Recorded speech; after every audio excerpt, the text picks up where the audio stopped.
The morning Prince Adis Chukwuemeka left the palace, he left everything behind. His title, his name, his driver, his security detail, his personal assistant who scheduled every hour of every day with the precision of a military operation. He left the palace at 4 in the morning, before the household stirred, wearing clothes he had borrowed from one of the groundskeepers, simple trousers, a worn shirt, boots that had seen better years. He carried one bag. Inside it, a small amount of cash, a notebook, a change of clothes, and a letter he had written to his father the night before and left on the king's desk. The letter said, "Father, I am going to find what you found with Mother. I am going to find it the only way I believe it can be found, without the palace around me. Give me 3 months. I will come back. I promise. Emeka." He had not told anyone else. Not his 2 older brothers, who would have called it foolishness. Not his closest advisor, who would have insisted on sending security. Not any of the 12 women who had, in the past 3 years, been brought to the palace for formal introductions, women from good families, educated, accomplished, beautiful, each of whom had looked at him with eyes that were seeing something slightly different from him. Something behind him. Something that wore a crown. He was tired of being seen that way. His mother, the queen, had told him a story once. She had told him how his father, a young king then, newly crowned, uncertain of everything except his loneliness, had traveled to a small village in the south on what was officially called a community inspection tour. He had separated from his entourage for one afternoon. He had sat under a mango tree in the village square and a young woman had walked past carrying a basket on her head and had stopped to offer him water because he looked hot and tired. She had not known who he was. She had offered him water because it was what you did. They had talked for 2 hours. He had come back the next day. And the next. And by the end of the week, the young king had understood something that no palace introduction had ever taught him, that the woman he wanted to spend his life with was the one who would offer water to a tired stranger under a tree. That was his mother. That was the story. And standing at the palace gate at 4 in the morning with a borrowed bag and a borrowed name, Emeka Obi, farmer, from the north, Prince Adis Chukwuemeka understood that he was simply trying to find his own version of the mango tree. He did not know yet that he had already chosen the right village. Or that the woman he was looking for was, at that exact moment, awake before dawn herself, doing what she did every morning, completely unaware that anything unusual was about to arrive in humans. Stay with me, the Chukwuemeka royal family of Anambra had ruled their kingdom for 11 generations. It was not a kingdom in the ancient sense, not isolated, not disconnected from the modern Nigeria around it. The Obi of Umunzis held a traditional ruler's title with genuine cultural weight, genuine community authority, and genuine political relevance. His word mattered in the state. His endorsement was sought.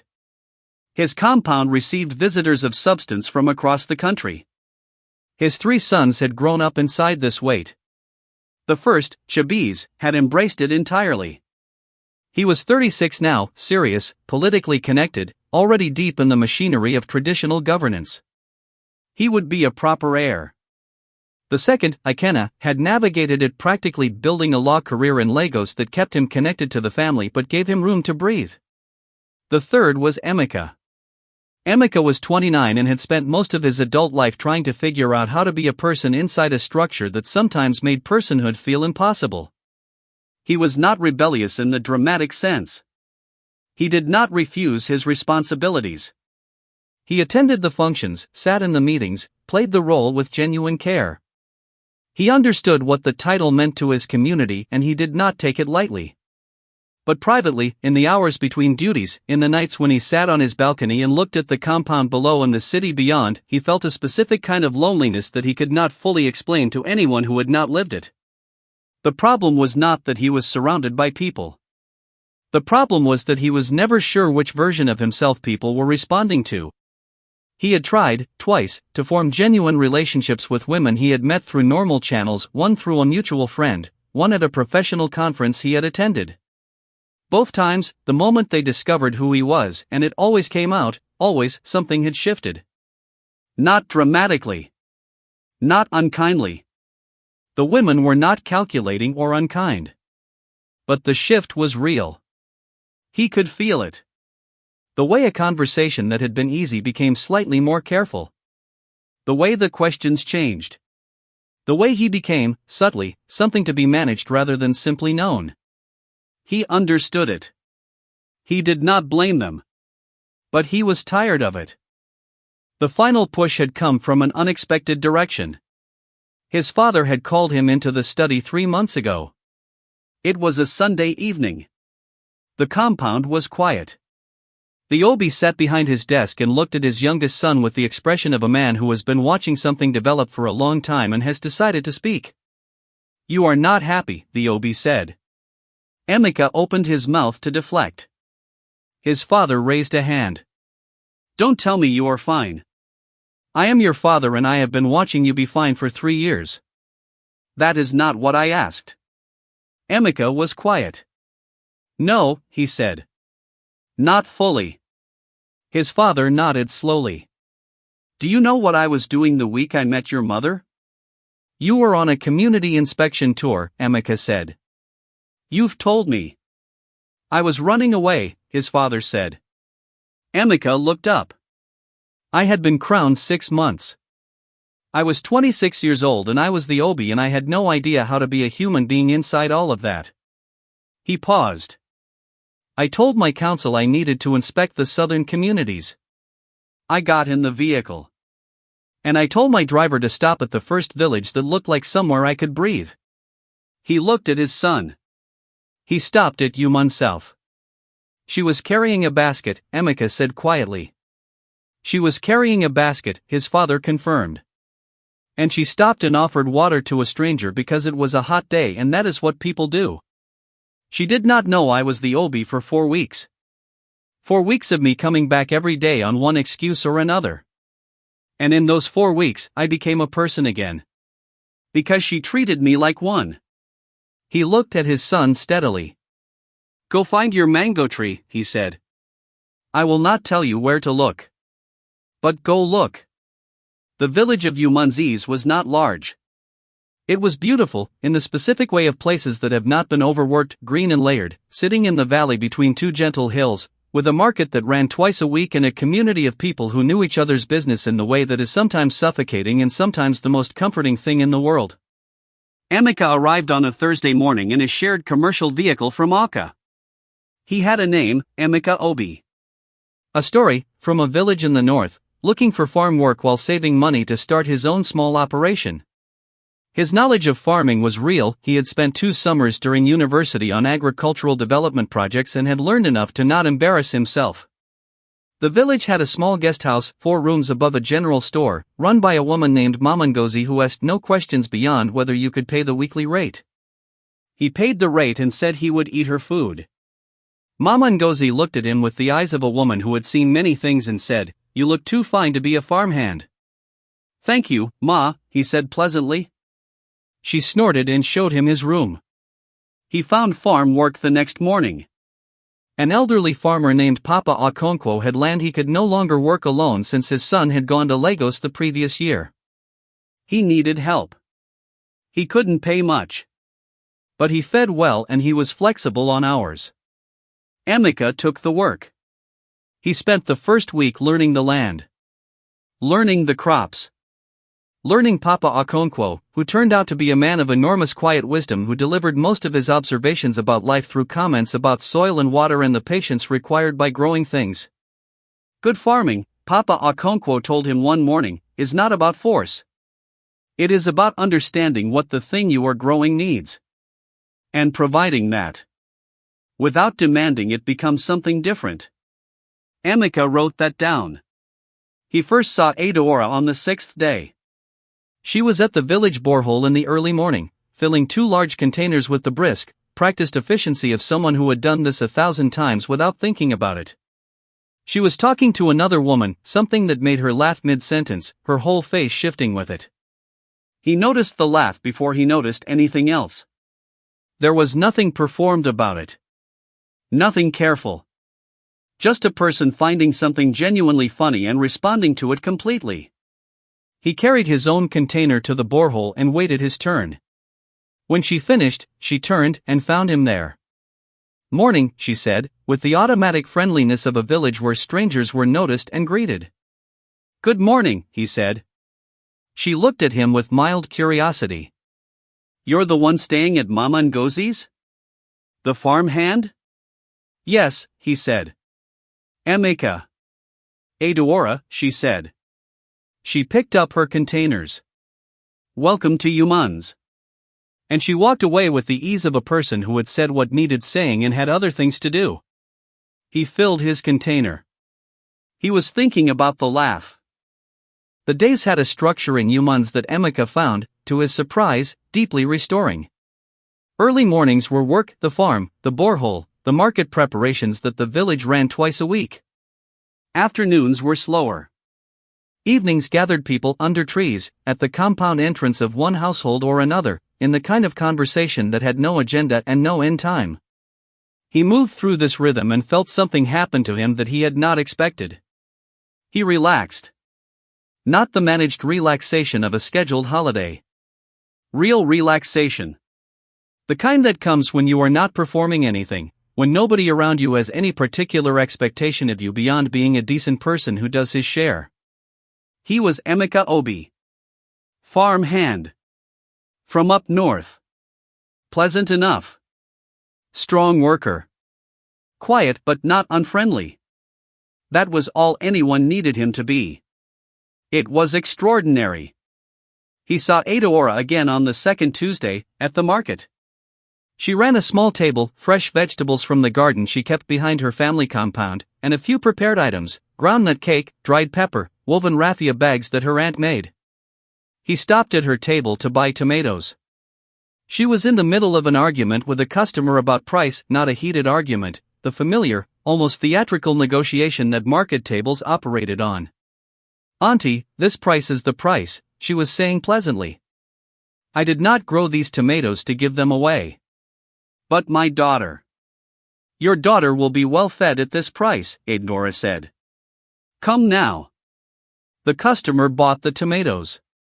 Eudora turned to Emeka with the brisk attention of a market seller moving to the next customer. Tomatoes, she said, recognizing him. The farm hand. Yes, he said. Emeka. I know, she said. You told me at the borehole. What do you need?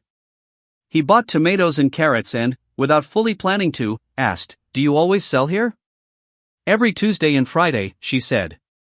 Why? I might need to know, he said. 4 vegetables. She raised an eyebrow slightly. You are working on Papa Okonkwo's farm and you're buying vegetables from the market? He grows yam and cassava, Emeka said. I wanted tomatoes. She looked at him for a moment. Then, I also take orders. If you need something specific and it's in season, I can put it aside. That would be useful, he said.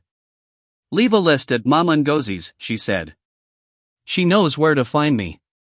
She turned to the next customer. He took his tomatoes and walked back toward the farm, thinking about the efficiency and warmth that occupied the same space in her without effort. It was Papa Okonkwo who first gave him an opening.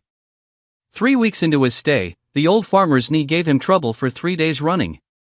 He could not walk the full distance of his land. Emeka took over completely. And Eudora, he discovered, was Papa Okonkwo's neighbor. Her family compound sat adjacent to his farm. Her garden shared a border with his cassava plot. For 3 days, they were essentially working side by side. She would appear in her garden in the early afternoon. They worked in the companionable nearness of 2 people in adjacent spaces who had nothing particular to say but found the proximity comfortable anyway. On the second day, she handed him a cup of water over the low fence between the plots without being asked. He took it. Thank you. You've been at it 4 hours, she said, returning to her work. Drink. He drank. She did not watch to see if he did. He thought about his father under the mango tree. About his mother with the basket. About water offered to a tired stranger because it was a hot day and that was what people did. On the 3rd day, he spoke first. This garden, he said, through the fence. How long have you kept it? She looked up. Since I was 12. My mother started it. She taught me. Your mother. She passed 4 years ago, she said. But the garden is still hers in the ways that matter. He was quiet. I'm sorry. Thank you, she said simply. What else did she teach you? He asked. Adeora looked up again. This time, with slightly more attention. Many things, she said. Why? You speak about her the way someone speaks about a very good teacher, he said. I'm curious what the curriculum was. She looked at him for a moment. Then she sat back on her heels among her plants. She taught me that a garden tells you what it needs if you know how to listen, she said. She taught me to wake up early because the morning is the most honest part of the day. She taught me not to perform for anyone's approval, that approval-seeking grows the wrong things in a person. She paused. She taught me how to make a particular soup that I still cannot make as well as she did, no matter how many times I try. He was leaning on the fence now, listening. What soup? He said. She told him. And somehow that led to a conversation about food and families and the specific ways that love transfers itself through the teaching of practical skills, cooking, farming, the quiet passing on of attention. By the time the afternoon light shifted, 2 hours had passed. Neither of them had noticed. Humans notice things. Small places always do. Mama Ngozi, who missed nothing, noted that the farmhand from up north had started timing his market trips for Tuesdays and Fridays. Papa Okonkwo, whose knee had recovered by the 4th day but who extended the recovery by 2 days out of what he privately considered a reasonable investment in the young man's social life, noticed the conversations at the fence. The women at the borehole noticed that Adeora smiled slightly differently when Emika's name came up. The village formed an opinion: he was good. She was careful. It would take time, but something was happening. Adeora's aunt, Mama Uche, was the one who spoke directly. She found her niece in the kitchen one evening and sat down with the purposeful air of a woman who had something to say. This Emika, she said. Adeora kept cooking. What about him? He comes to the market on Tuesdays and Fridays. He buys vegetables on Tuesdays and Fridays. Yuman has vegetables on every other day also, Mama Uche said pleasantly. Adeora did not respond to this. He is a fine boy, Mama Uche continued. Respectful. Hard-working. Good manners. Papa Okonkwo says he works like a man who knows what work is. Papa Okonkwo says many things. He says this one is not ordinary, Mama Uche said. And Papa Okonkwo does not say things like that lightly. Adeora turned from the pot. Auntie. He is a farm hand who has been here a month. I barely know him. You talked for 2 hours at the fence last Thursday, Mama Uche said. Adeora stared at her. How did you? I am in this village, Mama Uche said simply. I know everything. She stood up. I am not pushing. I am only saying some things do not announce themselves loudly. They grow quietly, the way your mother always said the best things grow. She walked toward the door. Pay attention, Adeora. That is all I am saying. She left. Adeora stirred her pot longer than was necessary. It happened on a Sunday. The village was quieter on Sundays. After church, the pace slowed. People rested. The particular piece of a rest day settled over Humans like a comfortable cloth. Emika was sitting outside Mama Ngozi's, reading a physical book, which Mama Ngozi had commented on twice as unusual for a farmhand, when Adeora walked past with a covered pot. She stopped. You read on Sundays? I read every day, he said. Sunday has more time. She looked at the book. What is it? He showed her the cover. She looked at it with genuine interest. You're reading development economics? He registered, just slightly too late, that this was not typical farmhand reading material. I find it interesting, he said carefully. I did some agricultural work connected to development projects. The economics stayed with me. She looked at him with the expression he was beginning to recognize, deciding whether to continue engaging or to file something away for later. She decided to continue. "Where are you going with the pot?" he asked. "Papa Okonkwo," she said. His daughter was supposed to send food, but she hasn't. He won't say anything, but he's been alone since morning. "Can I walk with you?" he said. She looked at him. "If you want." They walked. And they talked properly this time. A real conversation, the kind where the distance between two people begins to close not dramatically but measurably, by small honest increments. She told him about her plans. She had been accepted to study at an agricultural college in Akka, deferred for a year to handle family matters after her mother's passing, and was saving now to restart. He told her, carefully, that he had studied agronomy-adjacent subjects at university. That he was interested in rural development. That he believed the future of food security in Nigeria was in communities like this one, if the right support structures existed. She listened with the specific attention of someone who understood the subject. "You don't talk like a regular farmhand," she said. He met her eyes. "You don't talk like someone who spent their whole life in one village." She smiled. "My mother read everything she could find. She made sure I did too." She paused. "You still haven't answered." "I had opportunities that my background gave me," he said carefully. "I'm trying to understand what the work looks like from the ground. It's the only way to really understand it." She looked at him for a long moment. "That's an honest answer. Even if it's not the whole answer." He looked back at her. "No," he said. "It's not the whole answer." She nodded slowly. "When you're ready to give the whole answer, I'll listen."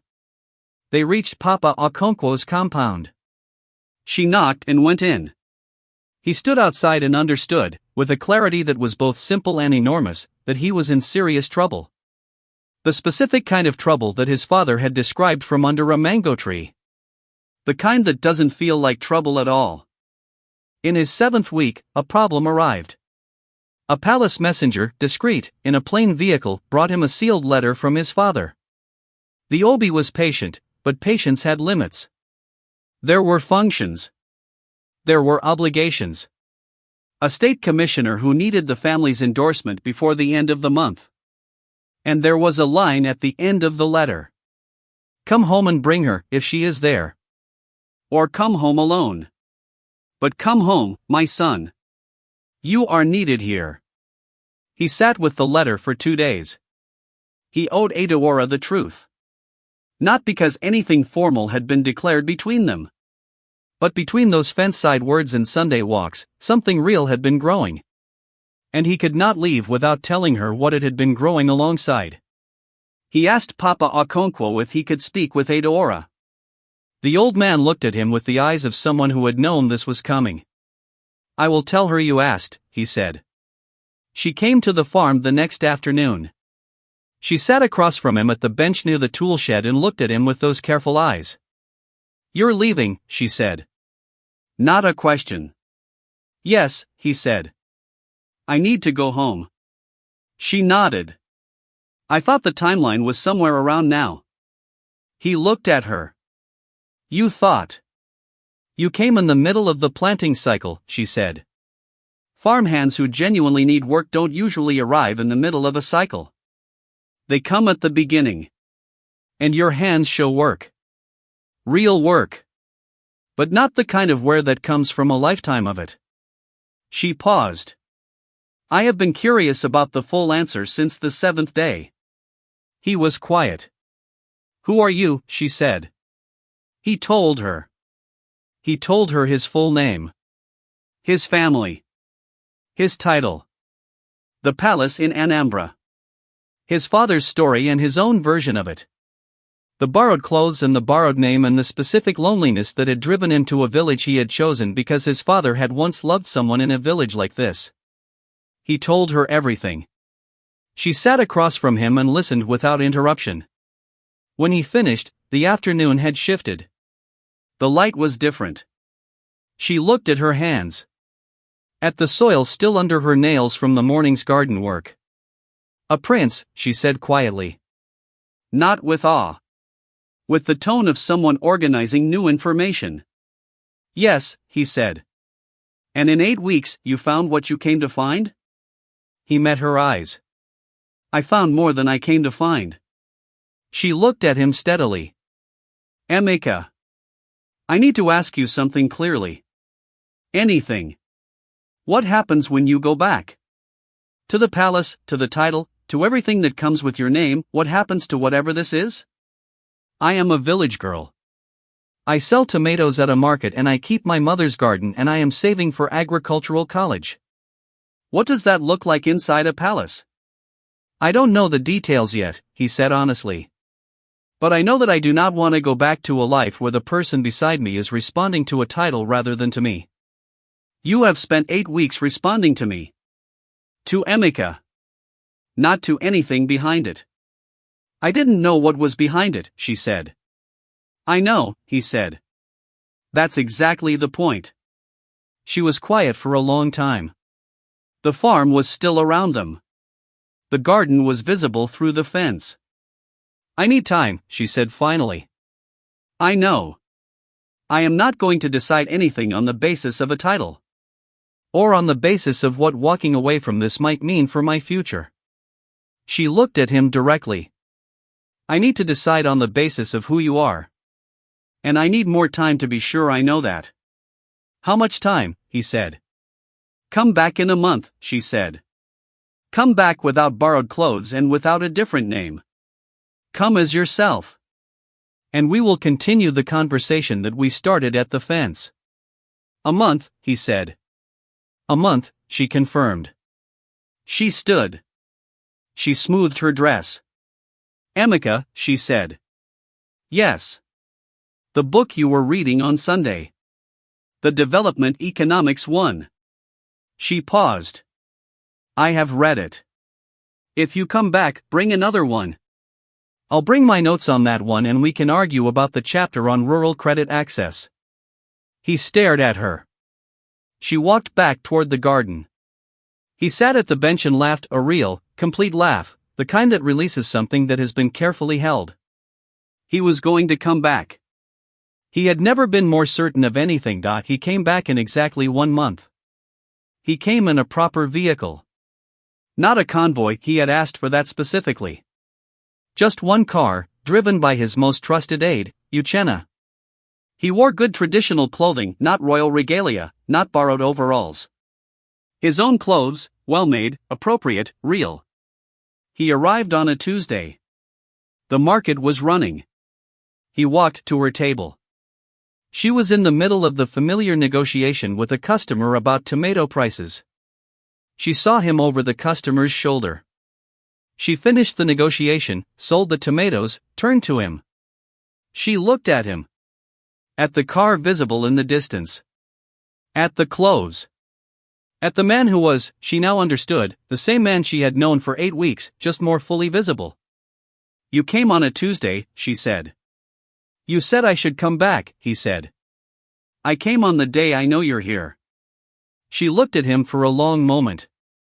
Then she reached behind her table and produced a notebook. My notes on chapter 4, she said. Rural credit access. I have significant disagreements with the author's assumptions. He took the notebook. He smiled. I brought the next book, he said, producing it from his bag. She took it. Good, she said. Come on Sunday when there's time. We'll argue properly. She turned to the next customer. He stood at her market table holding her notebook, in the middle of humans on a Tuesday morning, with the car and the aide and the return to the palace waiting, and felt exactly as free as he had felt on the 6th morning when she had handed water over the fence without being asked. The Sunday conversation lasted 6 hours. They talked about the book.